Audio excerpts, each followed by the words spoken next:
മിശിഹായിൽ പ്രിയമുള്ള സഹോദരി സഹോദരന്മാരെ, പ്രിയമക്കളെ, ഇന്നേ ദിവസം വിശുദ്ധ മത്തായി അറിയിച്ചുകൊണ്ട് കർത്താവ് മിശിഹായുടെ പരിശുദ്ധ സുവിശേഷം 7-ാം അധ്യായം 7-ാം വാക്യം, Saint Matthew's gospel chapter 7 verse 7, ചോദിക്കുവിൻ നിങ്ങൾക്ക് ലഭിക്കും, അന്വേഷിക്കുവിൻ നിങ്ങൾ കണ്ടെത്തും, മുട്ടുവിൻ നിങ്ങൾക്ക് തുറന്നു കിട്ടും. അതെ, പ്രാർത്ഥനയെക്കുറിച്ചാണ് ഈ ഭാഗം നമുക്കെല്ലാവർക്കും അറിയാം.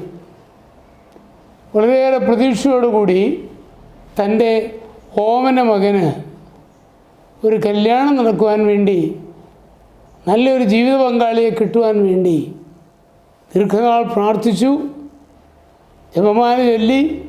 അങ്ങനെ പ്രാർത്ഥനയുടെ ഫലമായിട്ട് ഒരു സ്ത്രീയെ വിവാഹത്തിനായിട്ട് ലഭിക്കുകയാണ്. കാര്യങ്ങൾ അന്വേഷിച്ച് ചെന്നപ്പോൾ മനസ്സിലായത് ആ കുടുംബവും അതുപോലെ തന്നെ നല്ലൊരു ജീവിത പങ്കാളിയെ കിട്ടുവാൻ വേണ്ടി മകൾക്ക് വേണ്ടി ഭാവി വരനെ ആലോചിച്ചത് പ്രാർത്ഥനയിൽ ദൈവത്തോടാണ്. ആ രണ്ടുപേരും ഒരുമിക്കുവാനായിട്ട് ആഗ്രഹിക്കുകയാണ്. അപ്പോൾ തീർച്ചയായിട്ടും ദൈവം നമ്മൾ പ്രാർത്ഥിക്കുന്ന കാര്യങ്ങൾ നമുക്ക് ഫലദായകമെങ്കിൽ, നമുക്ക് നന്മയാണ് എങ്കിൽ തീർച്ചയായിട്ടും നമുക്ക് തന്നിരിക്കും എന്നുള്ളതിന് ഒരു ചെറിയ ഉദാഹരണം ഞാൻ വ്യക്തമാക്കുകയാണ്. വിവിധങ്ങളായിട്ടുള്ള പ്രാർത്ഥനകൾ നമ്മളുണ്ട്. നമ്മുടെ സ്വാർത്ഥ നിറഞ്ഞ പ്രാർത്ഥനകൾ കടന്നു വരാം. ദൈവഹിതമല്ലെങ്കിൽ അത് നിറവേറപ്പെടുന്നില്ല. ദൈവഹിതമാണെങ്കിൽ അവ നിറവേറ്റണമേ.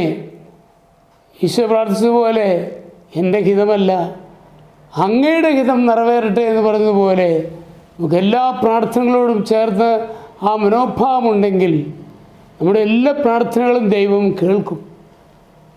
ഒരൊറ്റ കണ്ടീഷൻ മാത്രം, അതെൻ്റെ നന്മയ്ക്കായിട്ടുള്ള ഒരു കാര്യം ആയിരിക്കണം. അതുകൊണ്ട് ഒരുപക്ഷെ അവിടെ കുറവുകളുണ്ടായെങ്കിൽ നമ്മുടെ ജീവിതത്തിലേക്കാണ് നമ്മൾ തിരിഞ്ഞു നോക്കേണ്ടത്. കർത്താവ് വാഗ്ദാനങ്ങൾ വിശ്വസ്തനാണ്, അവൻ പ്രാർത്ഥന കേൾക്കുന്നവനാണ്. ആ പ്രാർത്ഥന വിശ്വസിച്ചുകൊണ്ട് മുന്നോട്ട് പോകാൻ നമുക്ക് ഏവർക്കും കഴിയട്ടെ. നമ്മുടെ കർത്താവ് മിശിഹായുടെ കൃപയും പിതാവായ ദൈവത്തിൻ്റെ സ്നേഹവും പരിശുദ്ധാത്മാവിൻ്റെ സഹവാസവും പരിശുദ്ധ അമ്മയുടെ മധ്യസ്ഥതയും നിങ്ങളെല്ലാവരോടും കൂടി ധാരാളമായിട്ടുണ്ടായിരിക്കട്ടെ, എപ്പോഴും എപ്പോഴും എന്നേക്കും. ആമേൻ.